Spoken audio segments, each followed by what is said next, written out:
Hey everyone, I'm Emma from CyberBrief, and today we're tackling one of the most critical aspects of network security, attacks on routers.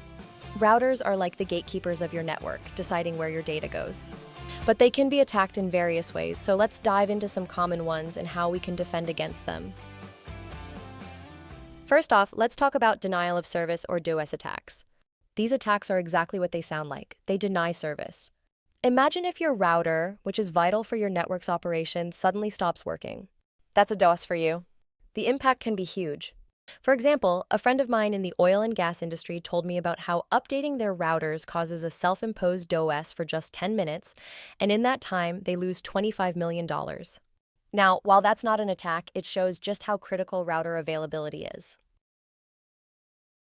The real danger comes when an attacker deliberately causes this disruption. They might flood your router with so much traffic it can't handle anything else, effectively making it crash. This could be as simple as sending too many requests or as complex as crafting specific packets to exploit the router's weaknesses. An example here is the SYN flood attack, where the attacker sends numerous SYN requests without completing the handshake, exhausting the router's resources. Another is the ping of death, where oversized ICMP packets are sent to crash the router. There's also the teardrop attack, where fragmented packets are sent to confuse the router's reassembly process, leading to a crash. So how do we defend against this? One way is to implement rate limiting, which controls how much traffic can flow through your router at once. Another is having backup routers or paths, so if one goes down, traffic can still move. Additionally, you can employ traffic shaping to prioritize critical data over less important traffic during an attack. You might also consider SYN cookies, which help manage the TCP handshake process more efficiently under attack conditions. Moreover, configure your router with anti-spoofing measures to reject packets with forged source IP addresses, which can help mitigate some DoS attacks. Use ingress filtering to prevent packets with invalid source addresses from entering your network. Now let's move to distributed denial of service or DDoS attacks. These are like DoS attacks but on steroids. Instead of coming from one place, they come from thousands, even millions of devices at once. What makes DDoS hard to stop is that you can't just block one IP address like you might with a DoS. The attack is distributed, meaning it comes from all over. Sometimes a content delivery network or CDN can help by spreading out the load or rerouting traffic, but it depends on how big the attack is and how much you're willing to spend. To protect against DDoS, you need to work with your internet service provider or use specialized DDoS mitigation services. These services can detect attack traffic and filter it out before it reaches you, keeping your network running. They use techniques like scrubbing centers, where traffic is cleaned of malicious packets before being rerouted to your network. Another strategy is to use black hole routing, where you can redirect malicious traffic into a black hole where it's effectively dropped. However, this method requires careful implementation to avoid affecting legitimate traffic. You could also consider deploying a DDoS protection appliance in your network, which can analyze traffic patterns and automatically mitigate attacks. Load balancing can distribute traffic across multiple servers, reducing the impact of an attack on any single point. Also, consider using anycast routing, which can spread the traffic across multiple locations, making it harder for an attack to concentrate on one point. Next up, packet sniffing. This is when someone captures and looks at all the data traveling through your network. It's like listening in on every conversation in a room. This can seriously compromise your data's privacy and integrity. To guard against packet sniffing, encrypt your data. Even if someone captures your packets, they'll only see gibberish without the decryption key. Also, use secure protocols that hide the content of your communications. Virtual private networks, or VPNs, can be used to create secure tunnels for your data. But sometimes it's not just about stopping the capture, it's about detection. Intrusion detection systems, or IDS, can alert you to unusual patterns that might indicate someone is sniffing around your network. These systems can be configured to watch for specific signatures or anomalies in network traffic. Additionally, network access control, or NAC, can ensure only authorized devices are allowed to connect to your network, reducing the risk of unauthorized sniffing.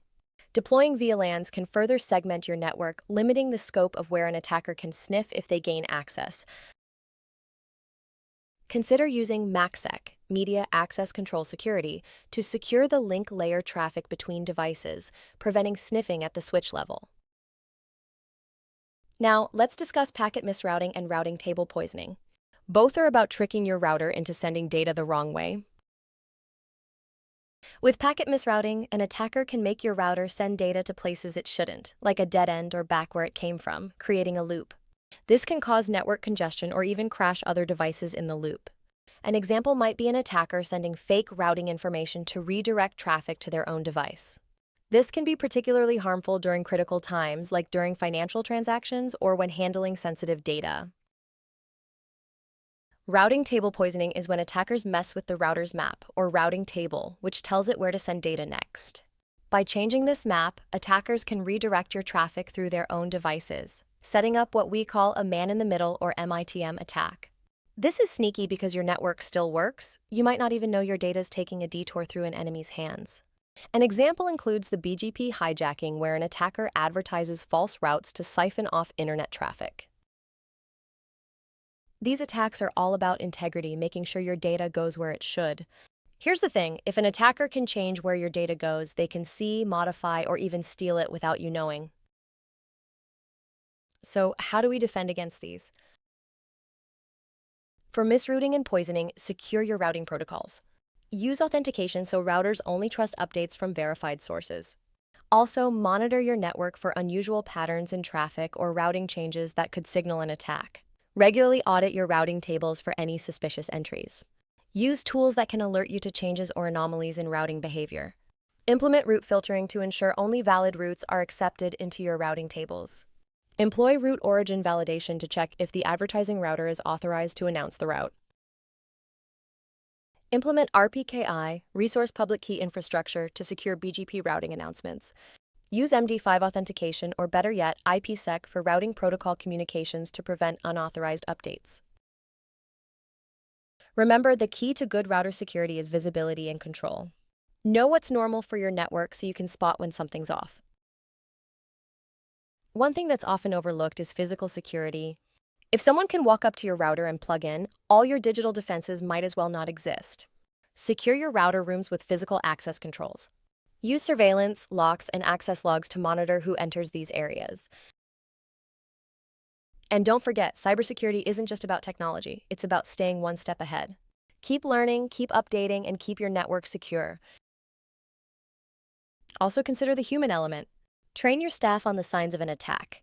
A well-informed team can be your first line of defense, spotting anomalies that automated systems might miss. Conduct phishing exercises and teach about the importance of strong passwords and two-factor authentication. We also need to talk about firmware updates. Routers, like any other device, need updates to fix known vulnerabilities. But here's the catch: if you don't update, you're leaving the door open for attackers. Schedule these updates during maintenance windows to minimize impact, but don't skip them. Keep a rollback plan in case an update goes wrong. Use automated patch management systems to ensure no router is left behind. Another aspect to consider is network architecture. Design your network with security in mind from the ground up. Use segmentation to limit the spread of attacks.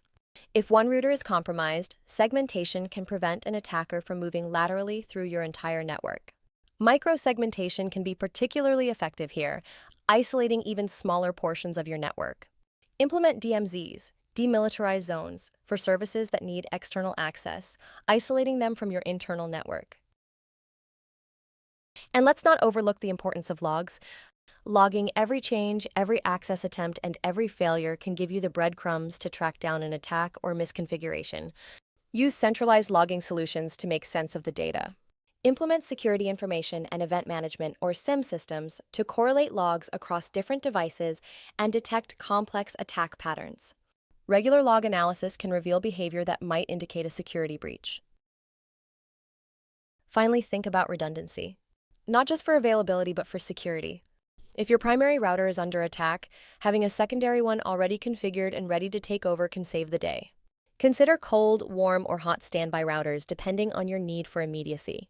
This is part of a broader disaster recovery and business continuity strategy.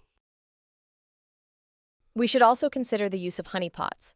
These are decoy systems designed to attract attackers, giving you insight into their methods and allowing you to study their behavior without endangering your real network. By deploying honeypots, you can gather intelligence on new attack vectors and tactics. This can also help in setting up early warning systems for new threats. One more thing, consider the role of firewalls. Not just traditional firewalls, but next-generation firewalls that can inspect traffic at a deeper level, blocking based on content, user identity, or application type. These can detect and prevent known attack patterns at the application layer. Implement firewall rules that are as specific as possible to reduce the attack surface. And don't forget about security policies. Have clear policies on who can do what with your routers. Limit access to those who absolutely need it and use the principle of least privilege. Regularly review and update these policies to adapt to new threats and organizational changes. Implement change management processes to ensure all router configurations align with security best practices. Also, think about the external threats. Regularly scan for open ports or services that might be exposed to the internet. Close what you don't need and secure what you do. Use vulnerability scanners to identify weaknesses before attackers do. Regular penetration testing can mimic attacker behavior to find flaws in your setup. Lastly, let's talk about the importance of incident response. When an attack happens, having a plan in place means you can react quickly, contain the damage, and recover faster. This includes having a dedicated response team, clear communication channels, and predefined steps for containment, eradication, recovery, and post-incident analysis. Conduct drills to ensure your team knows how to respond under pressure. If you're as fascinated by this as I am, stick around. I've got more content lined up that'll keep you on your toes.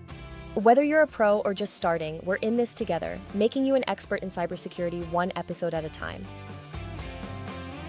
Don't forget to like, subscribe, and ring that bell for more cyber adventures. It really does help. Until next time, keep learning, keep questioning, and stay secure, my friends.